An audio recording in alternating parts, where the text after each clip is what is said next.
Merci de nous donner ce temps d'antenne. Je veux m'habituer à ne plus te remercier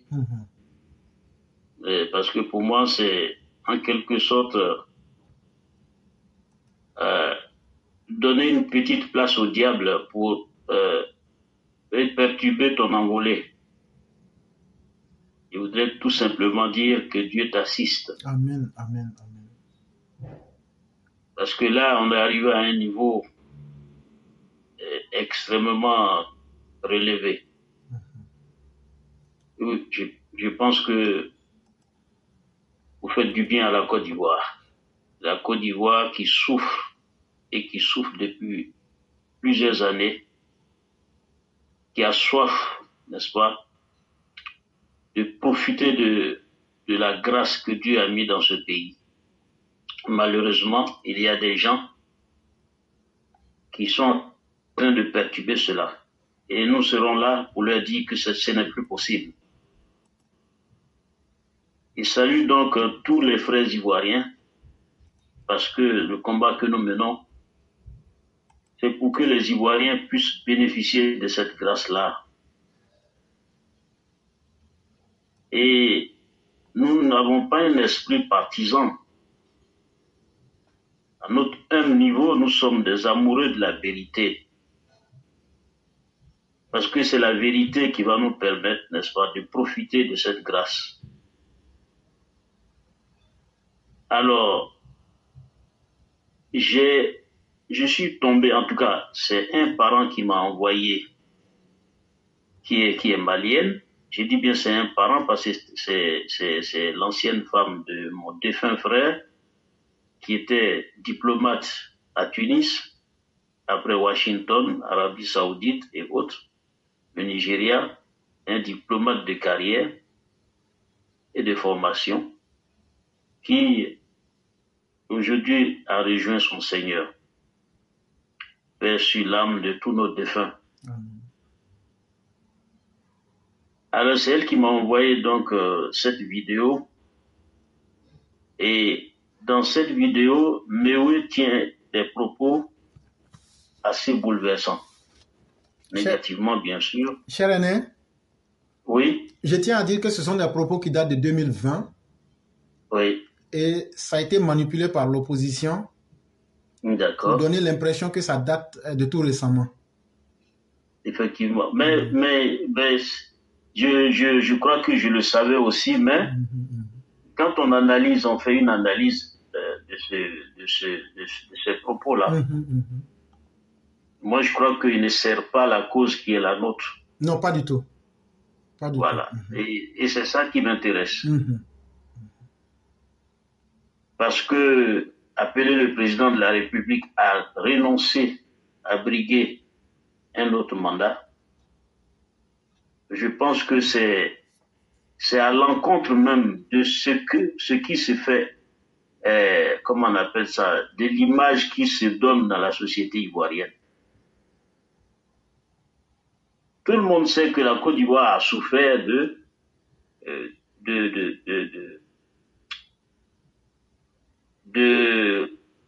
choix de nos hommes politiques. Chaque fois qu'un homme politique a accédé à la magistrature suprême, ça a été un drame. Parce qu'au départ, ils apparaissaient comme des gens qui sont là pour le peuple. Et dans ce récit, je ne cite pas le président de la République, le premier président. Ça, c'est un cas un peu spécial. Mais tous ceux qui ont succédé à ce monsieur, à part donc l'actuel président, nous ont servi quelque chose qui nous a complètement mis dans une situation de tristesse indescriptible. En réalité, je veux, comment on appelle, toucher un problème assez sérieux qui a été évoqué par l'écrivain Henri Lopez. Je ne sais pas si vous vous souvenez de lui, qui a été diplomate un écrivain congolais qui a écrit un ouvrage, un roman intitulé Tribalique. Et dans cet ouvrage-là, Henri Lopez s'est apaisé,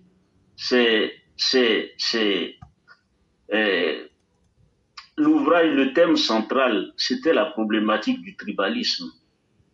En quoi est-ce que, n'est-ce pas, les Africains doivent, en tout cas principalement les Congolais, doivent se battre pour attaquer, en tout cas de fond en comble, cette gangrène qui, à la réalité, constitue l'une des causes profondes du retard de l'Afrique.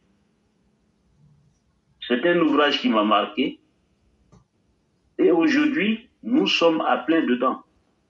La Côte d'Ivoire, dans son développement, est menacée par le tribalisme. Je pense que les députés de l'Assemblée nationale doivent statuer sur ce problème-là et sortir des lois qui vont protéger, en tout cas, notre pays. Ce n'est pas un problème simple, c'est très complexe parce que ça touche à tous les aspects de notre vie publique. Et ça a eu raison de nous jusqu'à ce que ça produise une guerre civile. Et c'est le lieu pour certains qui disent la rébellion, la rébellion. La rébellion était une réponse au tribalisme. C'était une réponse au tribalisme.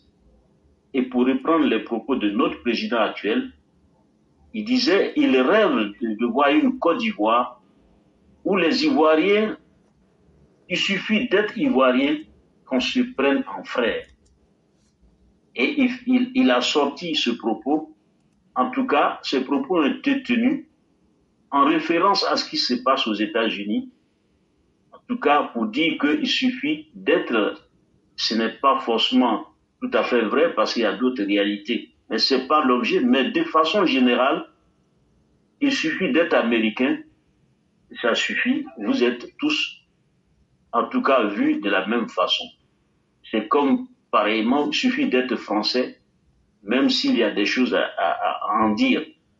Mais déjà, ils ont gagné en efficacité par rapport à cette, en tout cas, perception commune du vivre ensemble.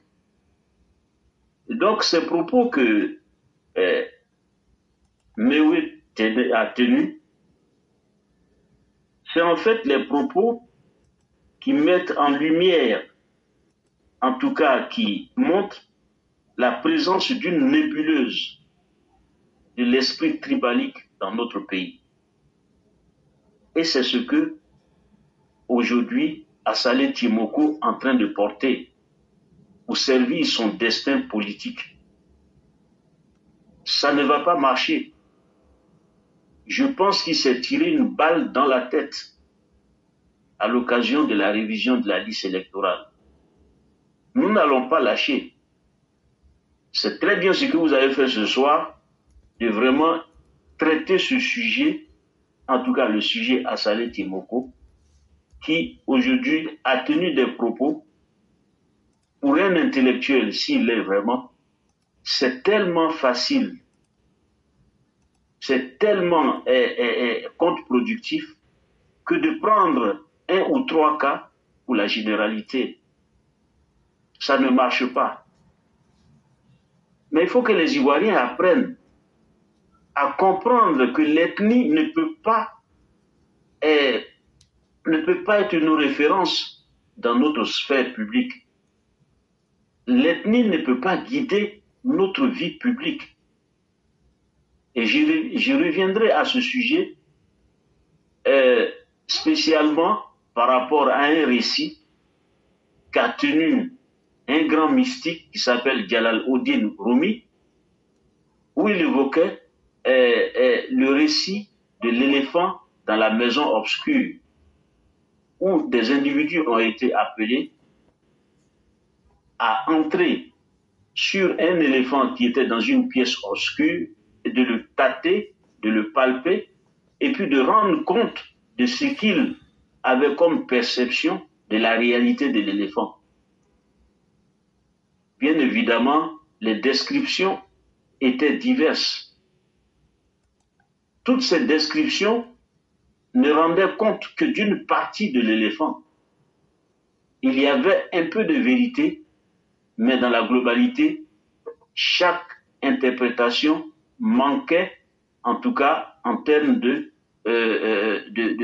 perfection, en tout cas de la réalité, la description complète de la réalité. Et c'est ainsi que nous sommes invités dans le champ de la multiculturalité.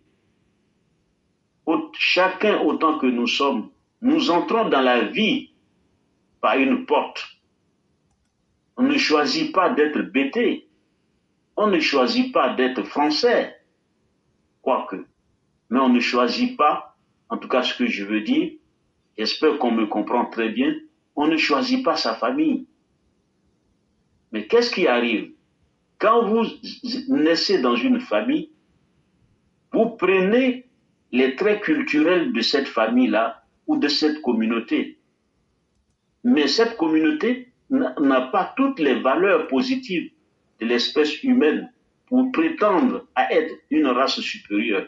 On a besoin donc de se frotter aux autres pour apprendre un peu plus sur ce qu'est la réalité profonde de l'humanité.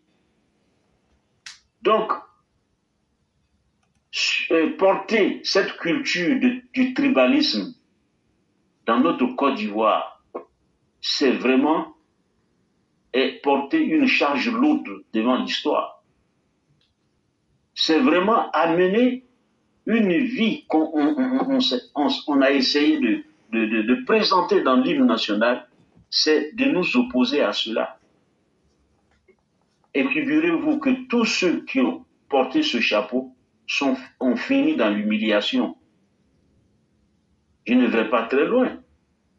Le président Henri Konan-Bédié, la fin. Personne ne peut aujourd'hui, en tout cas, porter l'image de Bédié avec fierté. Et ça, il y a plusieurs personnes qui ont été victimes de cela. Pas victimes. Ils ont animé cette pensée, cette idée, et ça leur a été fatal. Parce qu'en réalité, la vie est construite de telle sorte que, en tout cas, le Créateur a fait la vie de telle sorte que tous ceux qui empruntent le chemin de la division finissent dans l'humiliation. Je suis désolé de le dire, et c'est un avertissement que je donne à notre jeune frère Assalé Timoko. Un chemin extrêmement dangereux que vous empruntez. Ça va vous coûter une humiliation qui va complètement vous amener dans un trou qui n'a pas de fond. Faites attention à la Côte d'Ivoire. La Côte d'Ivoire de 1960 n'est pas la Côte d'Ivoire d'aujourd'hui. Il y a des gens qui regardent, qui pensent et qui sont attachés aux valeurs humaines. Ils essaient d'apporter, même si parfois ils ne sont pas compris ou entendus, mais qui sont accrochés à cela. Parce que c'est par là que tout va finir. Toute personne qui s'essaie, n'est-ce pas, à diviser un peuple, une famille, une communauté, finit toujours dans la honte. Nous ne pouvons plus supporter cela. Et c'est ça qui fait notre fierté en tant que des admirateurs, en tout cas, du président de la République actuelle. Le tribalisme est combattu, même si on n'a pas tout réussi encore. Mais si ce monsieur continue comme il est en train de gérer la Côte d'Ivoire, il va rendre beaucoup de services à notre pays. Et c'est ce qui fait, en tout cas, l'handicap majeur du président de la République d'alors, M. Laurent Gbagbo, son excellence, si je peux dire ça ainsi, Laurent Gbagbo. Vous avez crié sur tous les toits pour diriger ce pays. Regardez la production dans la réalité. Vous avez porté le manteau du tribalisme pour faire de ça un programme de gouvernement. Regardez ce que ça vous a donné. Aujourd'hui, les séquelles sont là. Tous ceux qui vous suivent, pour la plupart, sont, en tout cas, enchâssés dans comment on appelle, dans le carcan du tribalisme. Mais le tribalisme ne peut pas, comment on appelle ça, faire force de loi dans notre société. Ça ne marche pas. Parce que c'est exclu. Parce que c'est mettre, comment on appelle ça, en minorité, ou en tout cas en termes d'accès aux droits légitimes de notre vie sociale, c'est de les mettre en situation d'injustice et d'exploitation. Ça ne peut pas marcher. Donc, nous sommes très, très pointus sur cette question. Et c'est pour cette raison que nous devons nous battre. Nous battre à défendre notre nation, à surveiller les idées dans l'espace public, dans le fonctionnement de notre société. Et j'ai bien peur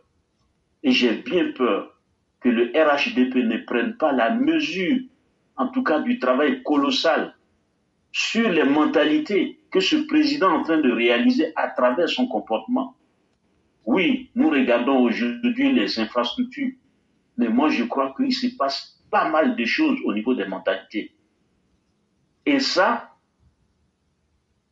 je remercie les EPV de comprendre en tout cas cet enjeu et de s'y engouffrer complètement et totalement. Assalé Tiemoko, sortez de cette nébuleuse.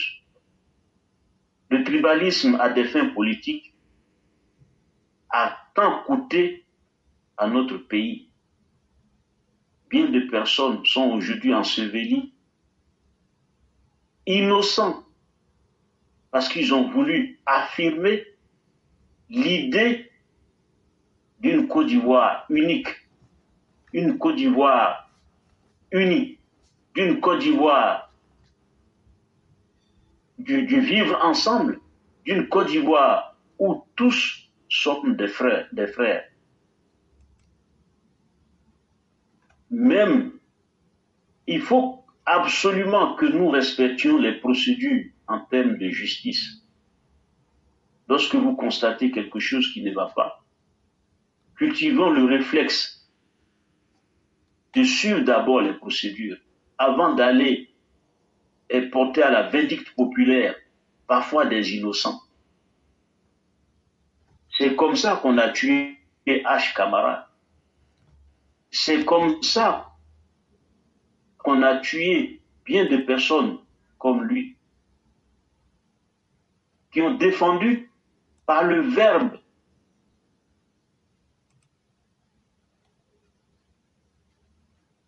et aussi dans la vérité les valeurs de la République, ce qui pourrait faire en sorte que notre nation soit pacifiée et pacifique.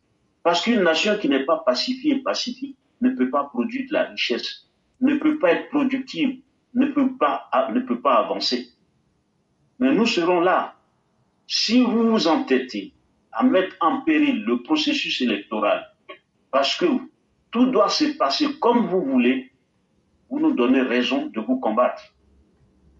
Et nous allons vous combattre. Par tous les moyens, vous n'aurez pas la paix. Si la Côte d'Ivoire n'est pas en paix, vous ne serez jamais en paix. Ça, c'est sûr, que vous soyez à l'intérieur du territoire ou à l'extérieur. Autrefois, l'extérieur vous protégeait, mais nous allons être très efficaces pour pouvoir vous extirper de ces espaces-là. Parce que ça ne peut pas être pardonnable ce que vous êtes en train de concocter. La Côte d'Ivoire a tellement souffert, nous avons les éléments matériels pour vous confondre, vos propos sont là, la méthode va changer et elle va être efficace. Et sur ce combat, et dans ce combat, je crois que vous serez surpris de l'engagement des gens, de notre capacité à nous sacrifier pour libérer notre pays. Donc, je demande au gouvernement, je demande au président de la République, je demande au président au Premier ministre de regarder du côté du tribalisme. Ça fait trop de tort à la Côte d'Ivoire. Est-ce que c'est normal qu'on continue encore de parler d'une exclusion du Nord après la rébellion qui était vraiment justifiée? Qui était justifiée? Vous ne pouvez pas continuer d'exclure des populations et puis ils vont vous regarder sans rien faire. Moi, je suis né à Daloa. Je suis né à Daloa. Je n'ai jamais vu un seul jour, des BT nous attaquer. Et je vous raconte une histoire qui a bel et bien existé. Il m'a été rapporté pendant, comment on appelle ça, la crise post-électorale, que des BT, les BT de Lobia, sont allés voir les BT de Belleville où j'habite. Ils sont allés les voir. Il faut qu'on extermine ces gens-là. Et les BT de Belleville réagissent comme ça. On ne peut pas porter atteinte à la vie de ces gens-là. Ce sont nos frères. Ça fait des années que nous vivons ensemble ici et jamais il ne s'est passé quelque chose, en tout cas, qui peut justifier qu'on aille les attaquer. Nous vivons comme des frères et sœurs ici. On se marie entre nous. Donc, si vous voulez attaquer les Jula de Belleville, sachez que c'est nous d'abord que vous allez abattre avant de les atteindre. Et je suis sûr que ce petit récit-là a aussi existé dans beaucoup de contrées de la Côte d'Ivoire. On ne peut pas continuer. Le tribalisme n'a pas d'issue. Il faut qu'on continue de valoriser, en tout cas le vivre ensemble. Permettre aux Ivoiriens de s'approprier complètement, en tout cas, notre territoire et faire en sorte que chaque Ivoirien, où qu'il soit, puisse bénéficier de la grâce que Dieu nous a donnée. Nous avons un grand pays. On n'a pas besoin de se taper les uns sur les autres. Ça n'a aucun sens, Laurent Gbagbo. Et dans cette affaire de tribalisme, ta part est énorme. Et c'est pour cette raison, quand on te regarde vraiment physiquement, tu es en train de mal finir. Apparemment, on ne peut plus rien faire pour toi. Mais sachez que 2025, ça sera une année charnière qui va permettre, en tout cas, de mettre fin à ce phénomène-là. Mes chers frères et sœurs, vous qui travaillez dans l'administration, vous qui travaillez dans les entreprises publiques ou privées, sachez qu'il est temps de reconsidérer votre position si vous versez encore dans cette pratique-là. La Côte d'Ivoire qui arrive, nous n'allons pas tolérer cela. Parce que ce n'est pas tolérable. Donnons la force à nos institutions. La Côte d'Ivoire est dotée aujourd'hui de beaucoup d'institutions qui peuvent, si elles sont bien gérées, si elles assument leurs responsabilités, porter le destin de la Côte d'Ivoire. Mais le tribalisme ne peut pas être une loi acceptable dans notre pays. Le népotisme, c'est des choses qui doivent s'arrêter.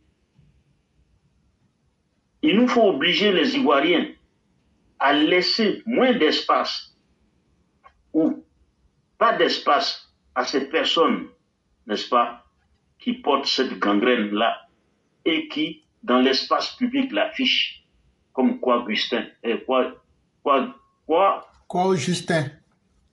Justin. Oui.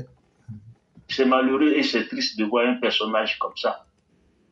Si Gbagbo n'est pas sur la liste électorale, nous allons brûler la Côte d'Ivoire. Est-ce qu'il sait de quoi il parle? Ce n'est pas parce qu'on a toléré, mais on a suivi un homme qui est crédible.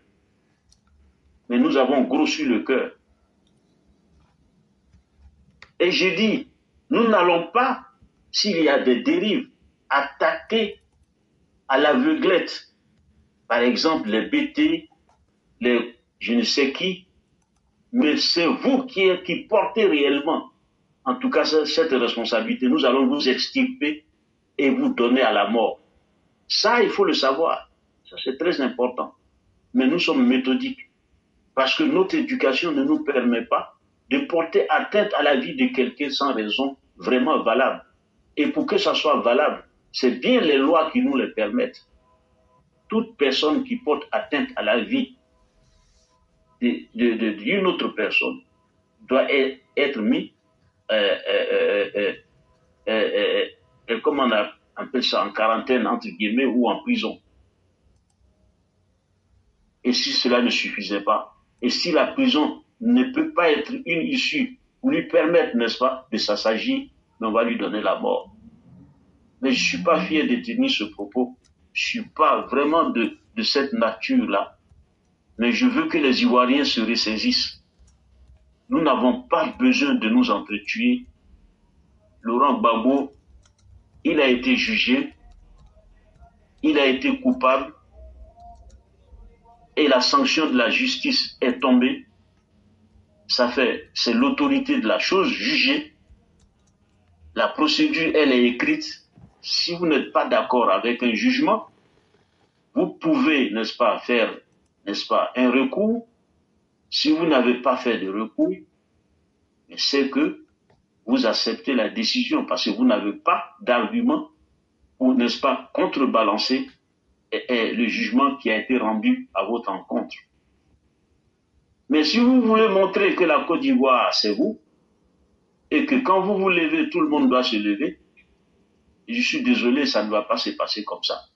Et c'est là que j'avertis Nadi Bamba, qui aujourd'hui est derrière le président Gbagbo. C'est votre mari.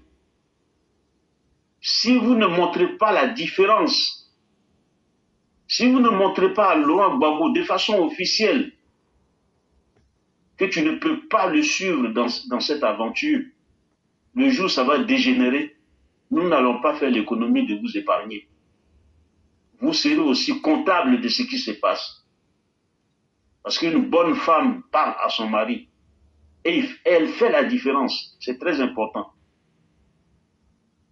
On ne peut pas diriger la Côte d'Ivoire avec l'idée de tribalisme. Ça ne marche pas. Ça ne va pas marcher. Ça ne marchera jamais. Et c'est pour cette raison que votre mari a échoué. Si, en tant qu'historien, il ne le comprend pas, c'est bien dommage. Donc, chers frères et sœurs, c'est cette contribution que nous voulons faire ce soir. Pour vous appeler à vous émanciper de cette forme de vie qui est toujours nuisible, n'est-ce pas, au vivre ensemble. Respectons-nous, aimons-nous, essayons d'apporter les communautés les unes aux autres ce qu'il y a de mieux pour nous permettre de contribuer, en tout cas, à améliorer notre pays. Nous sommes une société humaine, nous n'avons pas la prétention d'être une société parfaite, nous avons besoin de nous améliorer et c'est ça qui peut nous permettre d'aller de l'avant et de construire notre beau pays. Je vous demande très sincèrement de revisiter ces principes chaque jour que Dieu vous donne à vivre, parce que chaque Ivoirien compte. Nous sommes tous responsables de ce qui arrive à notre pays. Nous sommes vraiment responsables de ce qui arrive à notre pays. Notre responsabilité nous demande d'aller contre toutes les formes d'exclusion. D'aller contre toutes les formes d'exclusion.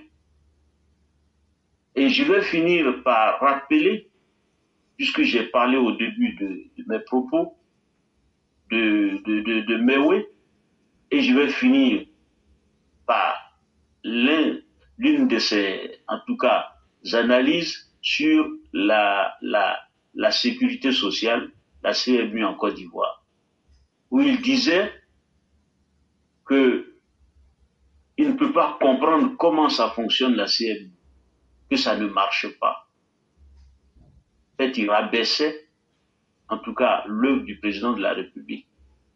Cher Mewé, je pense qu'à peu près, on a à peu près le même âge. Mais ce que je peux vous dire, la sécurité sociale a été adoptée en France après la Deuxième Guerre mondiale. Et cette sécurité sociale, elle n'a pas commencé avec toute cette capacité qu'elle a aujourd'hui.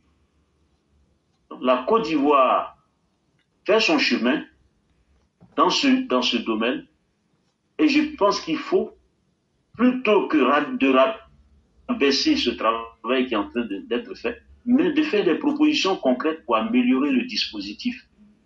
Je suis persuadé, et suivez mon regard, que si la Côte d'Ivoire continue, en tout cas sur le chemin que le docteur, en tout cas, entend de tracer, dans peut-être 10, 20 ans, cette sécurité sociale sera encore meilleure et ça va plus protéger les Ivoiriens.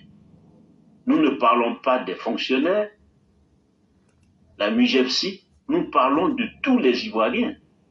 Donc c'est un dispositif assez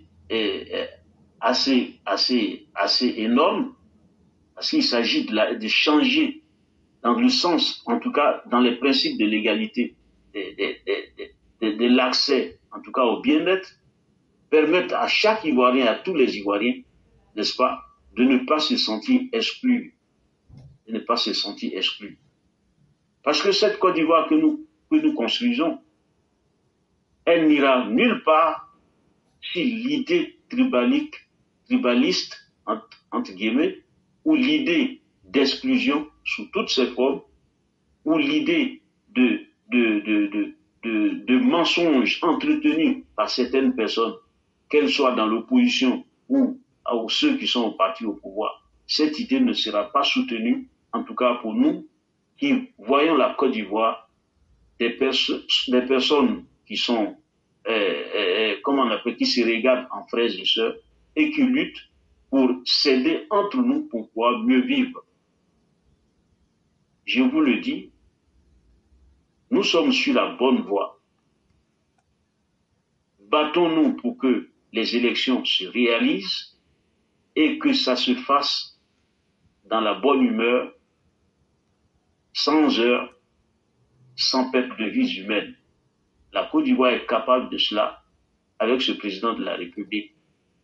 Oufoué a été dépassé par les événements parce que certainement il n'avait plus, il a été aussi, n'est-ce pas, il est tombé sous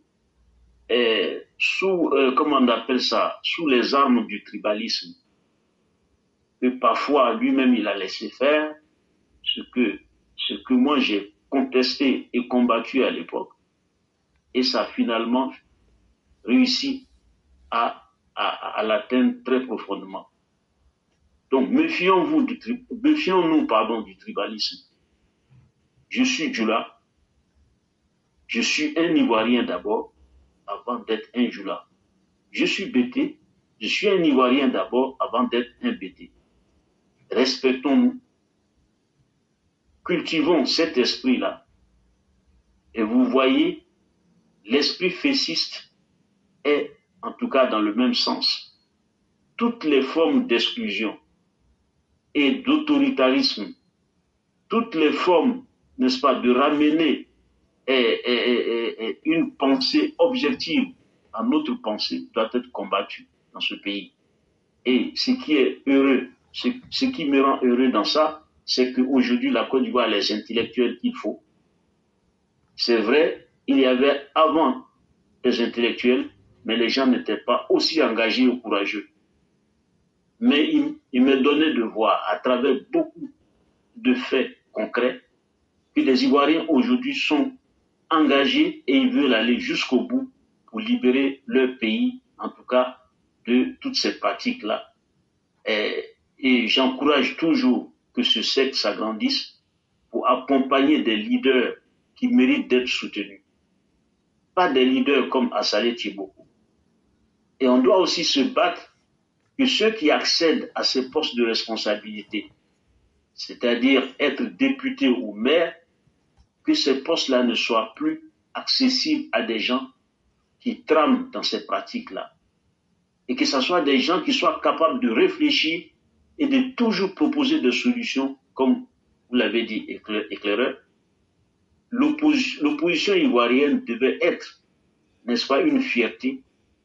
Ça devait être une machine qui pousserait, en tout cas, le pouvoir en place à faire mieux et aussi leur faire des propositions pour améliorer chaque fois, en tout cas, la situation de la Côte d'Ivoire. Malheureusement, la haine est tellement énorme dans leur cœur que apparemment nous ne pensons pas qu'ils sont prêts à baisser les armes dans ce sens-là. Mais la Côte d'Ivoire va continuer son cheminement, son progrès. Rien ne pourra l'arrêter, sinon que si ça s'arrête, ce serait vraiment dommage pour les Ivoiriens. Mais je sais que ça ne va pas s'arrêter, parce que sur le terrain, avec tout ce qui se passe, nous savons qu'il y a des Ivoiriens qui sont aujourd'hui engagés pour maintenir, en tout cas, cette dynamique du progrès. Je salue le BAFIN qui a donné de bons signes dans la révision de la liste électorale.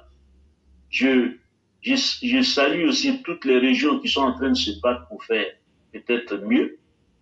En tout cas, ce signe me réjouit, du BAFIN me réjouit, d'autant plus que c'est ma région et je suis en train toujours de me battre pour que les politiques, en tout cas, viennent à des sentiments meilleurs et que tout ce qu'ils font soit au service du développement du BAFIN et non qu'ils restent dans des querelles intestines fratricides dont le BAFIN a souffert pendant des décennies. Je vais donc m'arrêter là, éclaireur, pour te dire félicitations pour ton intervention de ce soir. Mais je proposerai, pour terminer, que vous ne fassiez pas, n'est-ce pas, de la rencontre de Assalé une grande préoccupation. Laissez les choses se faire. Ils nous apprennent beaucoup de choses à travers leur comportement. Et aussi, ils nous permettent de voir que le combat que nous sommes en train de mener a du sens. Parce que je vous ai parlé des nébuleuses du tribalisme. C'est vraiment une vraie nébuleuse. Et ça, en France, quand on parle des collabos en France, c'est vraiment une situation pareille. Des gens qui collaboraient avec l'occupant, c'est-à-dire les Allemands. Et quand vous utilisez le mot collabo en France, vous n'êtes pas bien vu. C'est eux qui montraient les failles de la société française pour soumettre, en tout cas, permettre aux Allemands d'avoir force sur cette société pour les soumettre, en tout cas, pour leur arracher leur dignité. Moi, je pense que nous avons des collabos du tribalisme et ça, il faut le prendre avec beaucoup de sérieux et traiter ce sujet avec beaucoup d'ardeur et des arguments très solides et surveiller surtout nos institutions qui sont en tout cas chargées de maintenir la Côte d'Ivoire sur les bons rails. Donc nous allons nous intéresser aux acteurs de ces institutions-là, telles que l'Assemblée nationale. Nous venons de voir, il y a bien d'autres, en tout cas acteurs de cette institution qui sont à critiquer, à combattre, de sorte que notre Assemblée nationale soit débarrassée de ces acteurs qui ne valent pas la peine. L'enjeu de la Côte d'Ivoire est tel que nous ne pouvons plus nous accommoder à ces genres de pratiques. Assalé Tiemoko ne mérite pas d'être député, ni maire, parce qu'il ne sert que je pense qu'il est à la solde des pratiques tribaliques. Ça ne marche pas. Nous avons besoin, sur les 432 363 km², que tous les Ivoiriens circulent librement, avec dignité, qu'ils s'installent où ils veulent, qu'ils commercent avec qui ils veulent, et que cela soit compris par tous les Ivoiriens, y compris les plus modestes. Et c'est en cela, et c'est comme ça, que nous allons pouvoir protéger notre développement, l'amplifier et surtout l'enrichir. Bonsoir, c'est cette contribution que je voulais faire ce soir. Et je souhaite que ça soit utilisé dans le bon sens. Nous ne sommes pas haineux. S'il y a des critiques de l'opposition qui peuvent être constructives, elles sont les bienvenues. Donc, nous ne sommes pas fermés aux discussions constructives. Mais nous n'accepterons pas que notre Côte d'Ivoire, en tout cas, soit livrée aux personnes qui, chaque jour, imaginent des complots par-ci et des complots par-là. Je vais donc m'arrêter là, éclaireur. Merci de nous accorder ces temps d'antenne qui nous permettent de soutenir le président de la République, de faire en sorte qu'il ne trébuche pas. Parce que si ce président de la République échoue, je pense qu'on aura perdu, en tout cas, quelque chose d'immense. Et je ne sais pas si la Côte d'Ivoire va s'en remettre d'ici tôt. Que Dieu nous en préserve. Si. Vraiment, merci beaucoup, cher Aîné. Merci infiniment de tout ce que vous avez dit. Et à l'entame de l'émission de ce jour, j'ai lu le chapitre 32 du Tao Te Ching, mais beaucoup n'ont pas compris le fondement, la quintessence du message. Pourtant, c'est très simple. Quand Dieu a créé chaque humain, cher Aîné, vous êtes là, il a dit que nous sommes ses représentants sur la terre. Parce que chacun de nous est un paradis en soi. Si on reste fidèle à notre nature, l'être humain, naturellement, ne peut que aspirer au bien. Mais comment tu peux aspirer au bien en faisant du mal? Ça devient contradictoire. Donc, l'être humain, dans sa nature réelle, est quelque chose de bon, qui aspire à aller vers le bonheur. Malheureusement, comme dit encore le chapitre 32, lorsque les grands, c'est-à-dire les seigneurs parmi nous, dévient, vous voyez que toute la machine, tout l'échafaudage s'effondre. Mais ça ne veut pas dire que c'est une fin en soi.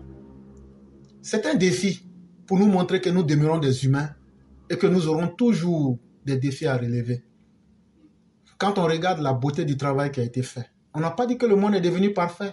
On n'a pas dit que le président Ouattara a tout réussi. On a même traité d'être des critiques du président Ouattara parce que nous voulons que les choses aillent mieux. Mais beaucoup a été fait et fait en mieux. Et ça, n'est pas être capable de reconnaître cela, c'est un acte de méchanceté absolue. Et cher Aîné, votre sortie, je ne vois pas où vous devriez vous en excuser parce qu'au vu des commentaires qui sont là, c'est vraiment positif ce que vous avez dit et nous vous disons profondément merci. Et ce que nous demandons n'est pourtant pas difficile. Quelle que soit votre religion, quelle que soit votre appartenance ethnique, quelle que soit la manière par laquelle vous réfléchissez, nous disons, permettons à tout être humain d'exister. Tant que le seul critère qui va nous imposer et qui va nous opposer à autrui sera de vouloir violer les lois. Et c'est ce que certains savent faire en Côte d'Ivoire. Et cher Aîné, ce que vous avez dit, rencontrer à Salé Tchemoko n'est pas du tout une priorité pour nous, mais pour essayer de montrer à nos militants que nous sommes aussi des intellectuels et qu'ils peuvent nous faire confiance et de ne pas se laisser distraire.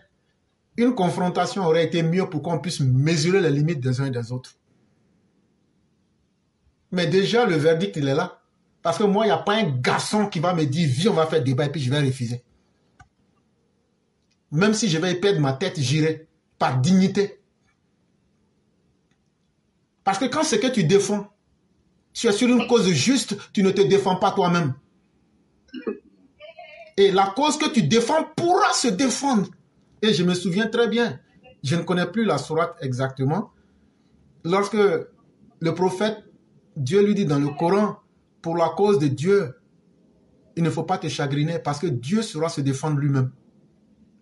Oui, c'est ça, c'est, je crois, c'est la sourate, le manteau. Voilà. Et donc, Dieu est suffisant à sa propre réalité pour se défendre. Ce n'est pas à nous de défendre Dieu. Mais quelqu'un qui dit qu'il défend une cause juste, même dans les situations les plus improbables, la vérité viendra te soutenir. Ce n'est pas parce que nous sommes forts, ce n'est pas parce que nous sommes des intellectuels, non. Mais c'est parce que nous avons une ligne de conduite qui est claire. Quand je dis que quelqu'un soit juif, sabéen, zoroastre, que quelqu'un même soit un adorateur des Zarathustra, Mais que moi, ce qui m'intéresse, c'est l'humain en chacun de nous. Est-ce que ça, c'est l'impossible? Est-ce que voir mon frère Bété, Dida, Gouro, Yakuba, et lui dire, mon frère, vivons ensemble, est-ce que ça, c'est difficile que de créer la disharmonie, que de créer le désordre et puis chercher maintenant à solutionner? Dommage. Et donc, si notre malheur, c'est peut-être de vouloir maintenir un certain équilibre, nous n'aurons jamais peur d'aller dire à ceux qui créent le déséquilibre que vous êtes sur la mauvaise voie. Et Dieu merci, beaucoup commencent à le comprendre. N'ayez pas peur, cher RHDP.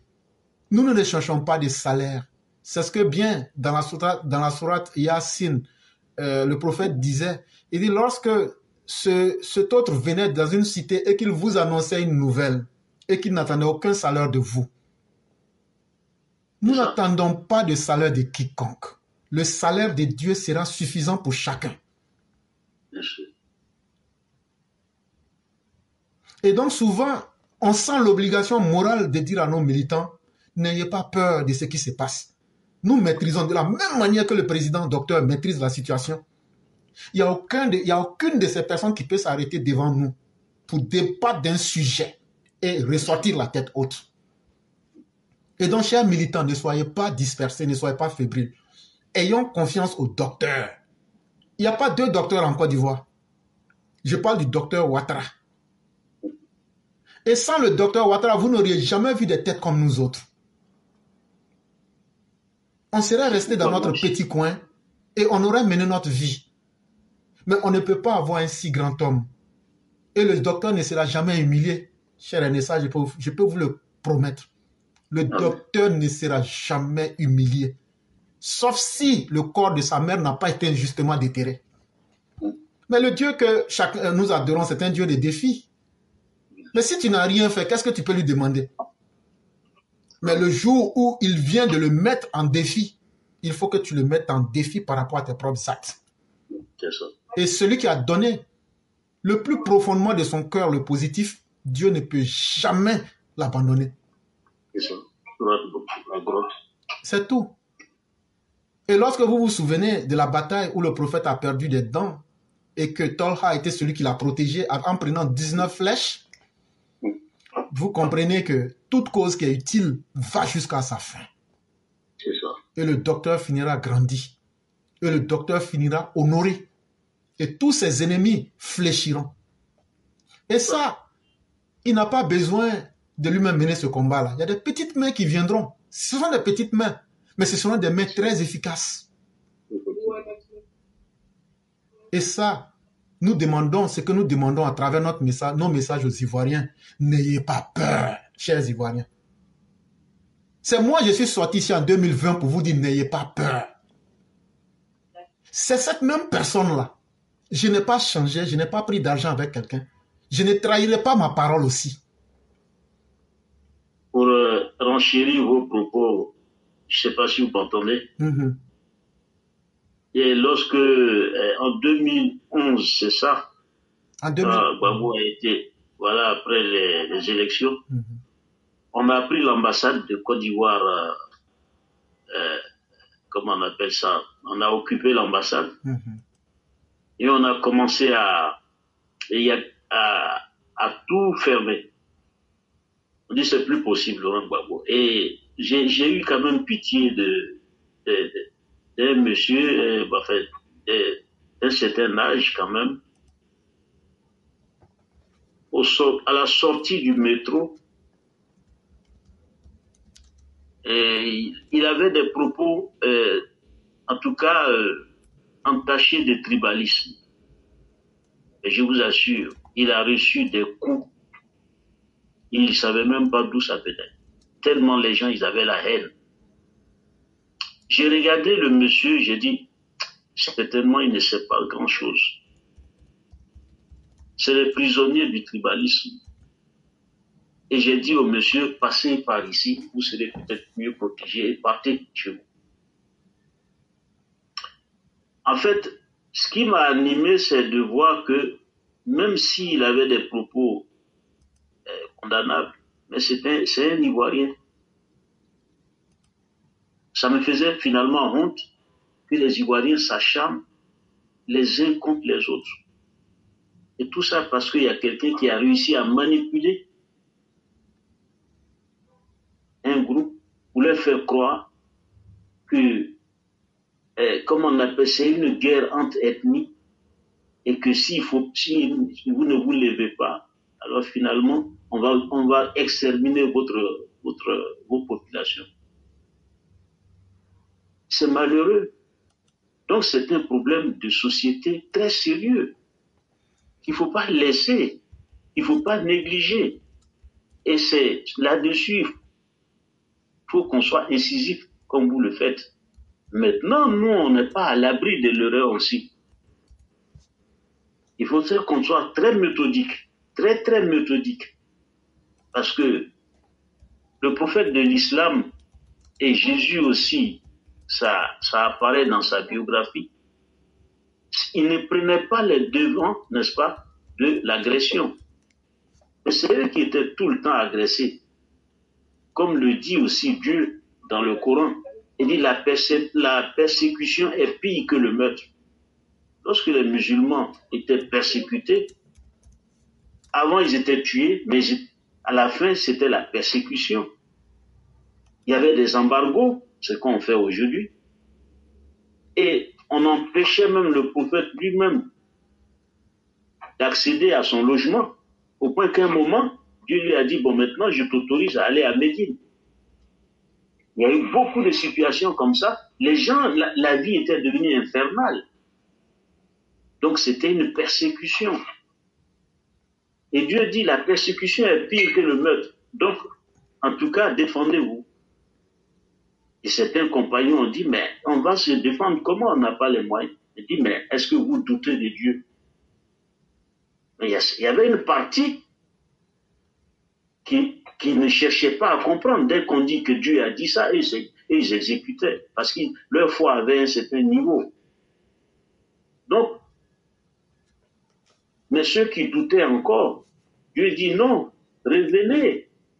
Votre Seigneur, c'est lui qui connaît le début et la fin de toutes choses.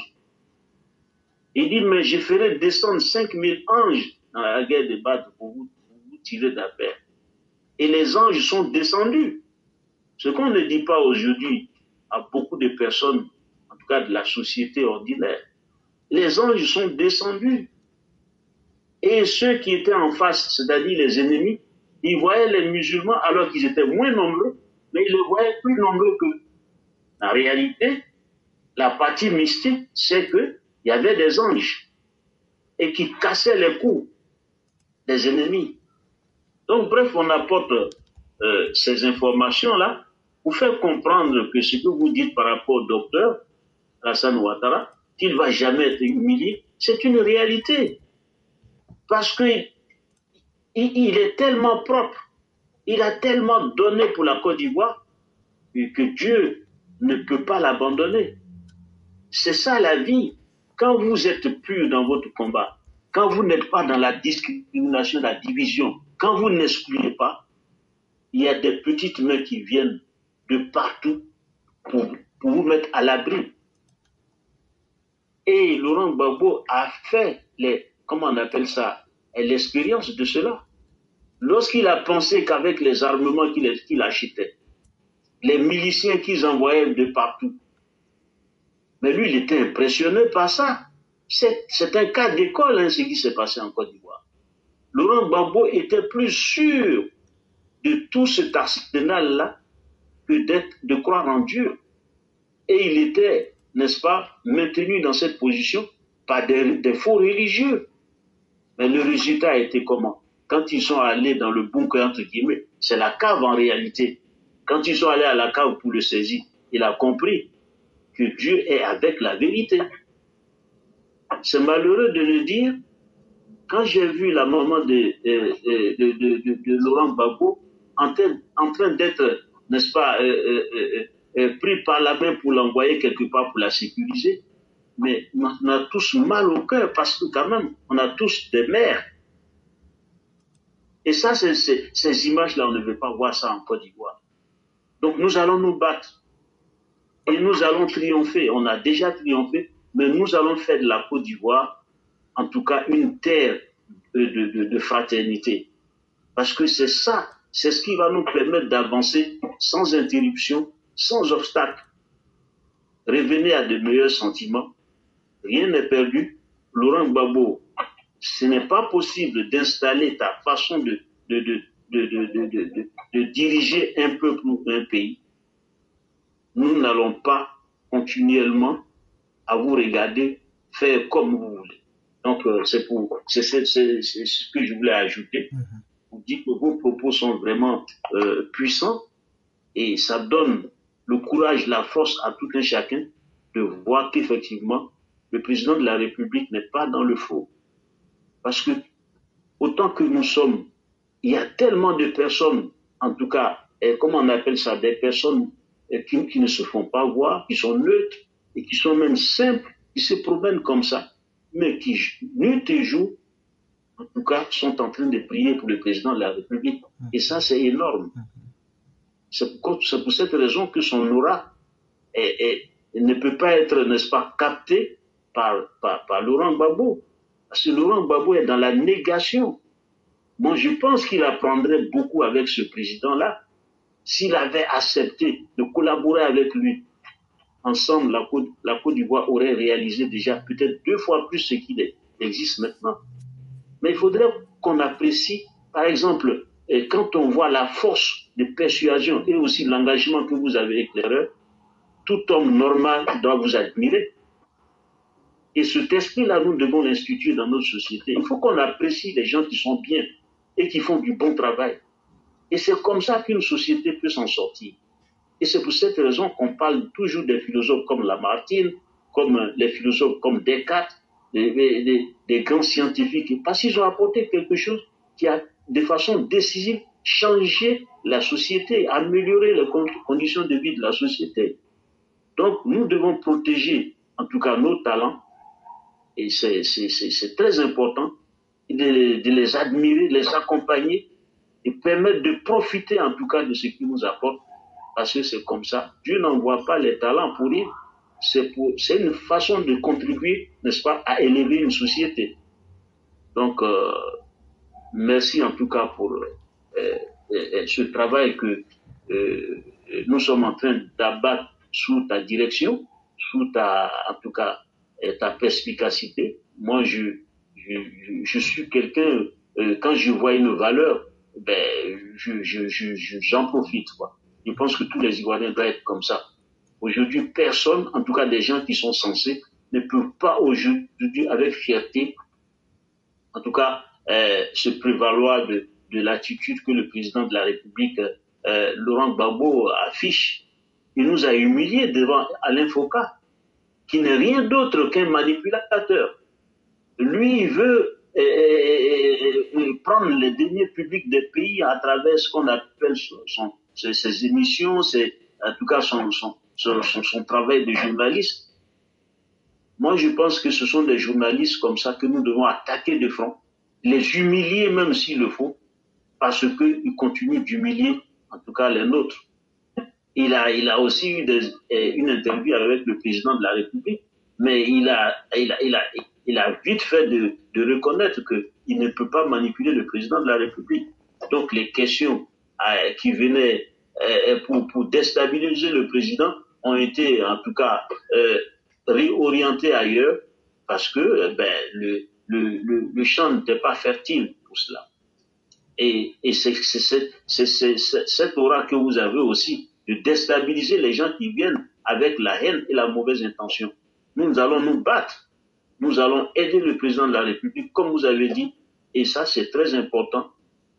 Il y a beaucoup d'intellectuels, il n'y a pas des moindres, des gens qui sont engagés, vraiment engagés pour la bonne cause, mais seulement, on n'avait pas de dirigeants crédibles. Et c'est pour cette raison que nous avons tous fui le pays.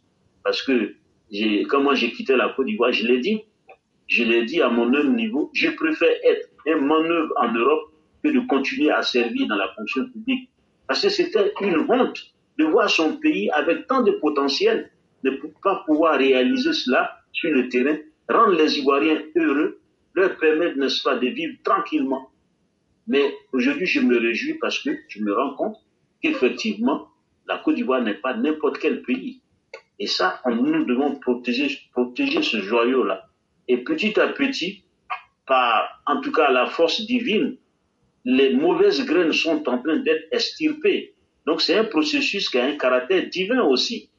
C'est-à-dire que Dieu est en train de nous aider par, en tout cas, sa méthode, sa stratégie, à mettre à nu tous ceux qui n'aident pas le pays à aller de l'avant. Quelle est cette histoire de toujours dire, voilà, la liste électorale est ceci ou cela, nous ne voulons pas le président de la CEI, tout ça, c'est suspect. Mais quelle Côte d'Ivoire vous voulez construire? Alors que vous êtes passé déjà au pouvoir et vous avez servi ce qu'on appelle le désordre vraiment aux Ivoiriens. Donc, aidons-nous, continuons la lutte. Moi, en tout cas, je veux que dans les prochaines émissions, après les, comment on appelle ça, la révision de la liste électorale, qu'on commence à faire des propositions au gouvernement pour que le prochain mandat, en tout cas, tout, pour enrichir, je veux dire, en tout cas, le programme du gouvernement, parce que le président, il va présenter un programme, un projet global, mais on a besoin aussi, avec nos idées, comment on peut, n'est-ce pas, aller de façon plus efficace et faire davantage pour la Côte d'Ivoire. Oui, les attentes sont énormes. Nous sommes en responsabilité. Nous aussi, nous devons contribuer à faire des propositions et voir si cela est pris en compte sur le terrain. Ouais, il y a beaucoup de propositions à faire dans tous les domaines, tous les domaines. Et le domaine, sincèrement, qui m'intéresse, parce que je regarde beaucoup le Rwanda, qui après le génocide a pu, en tout cas, se reconstruire. Et c'est le pays aujourd'hui qui est considéré comme le pays l'un des pays les plus propres d'Afrique. Et je pense que nous, en Côte d'Ivoire, ça nous manque. Ça manque beaucoup à la Côte d'Ivoire pour donner de la visibilité et de la clarté à la beauté du travail que le docteur a abattu.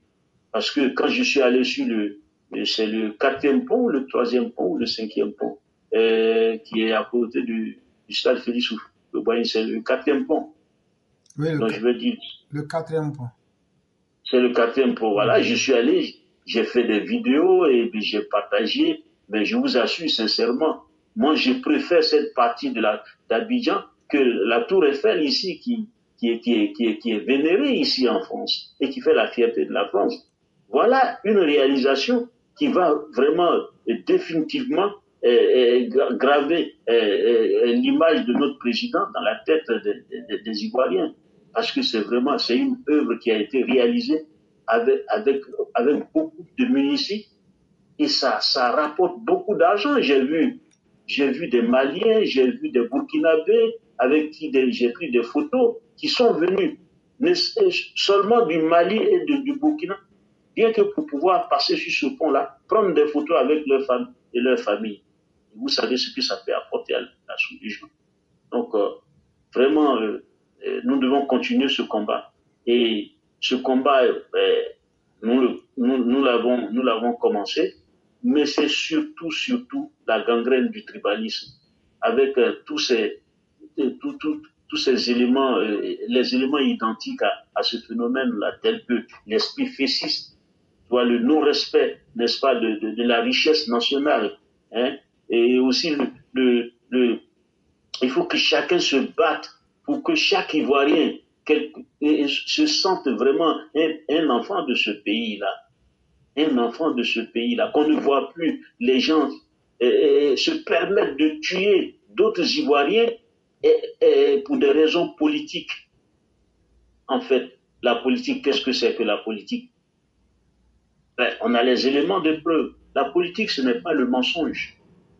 Quand vous faites de la politique, vous devez être vrai et être du côté de la vérité et sortir de tout ce qui est esprit partisan et aussi les esprits d'exclusion. Vous devez vous débarrasser de cela parce que vous devenez l'enfant de tout le monde, l'espoir de tout le monde.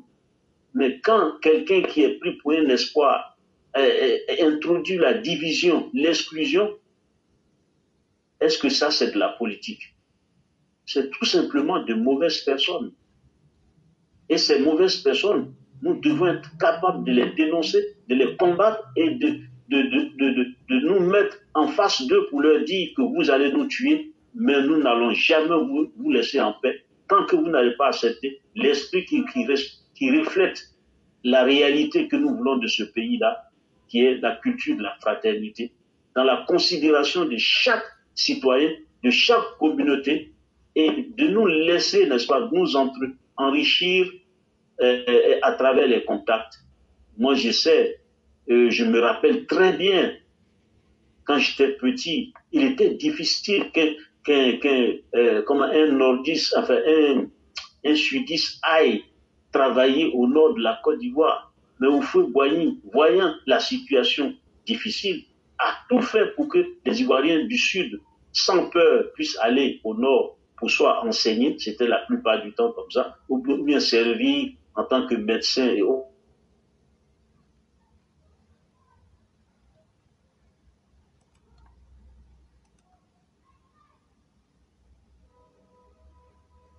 Comme l'a dit une certaine Laurent Gbagbo, il n'y a pas de Côte d'Ivoire utile. Toute la Côte d'Ivoire est utile. Voilà. Nous devons éduquer nos enfants avec ça. C'est très important. C'est très important. Merci. Merci infiniment, cher Aîné. Merci pour tout le savoir que vous nous avez distillé ce soir. On va vous laisser vous reposer. Et vraiment que toute la bonté divine soit en chacun de nous. Vraiment, merci beaucoup de vos enseignements. Et excellente nuit à vous. Merci. À vous aussi. Je vous en prie.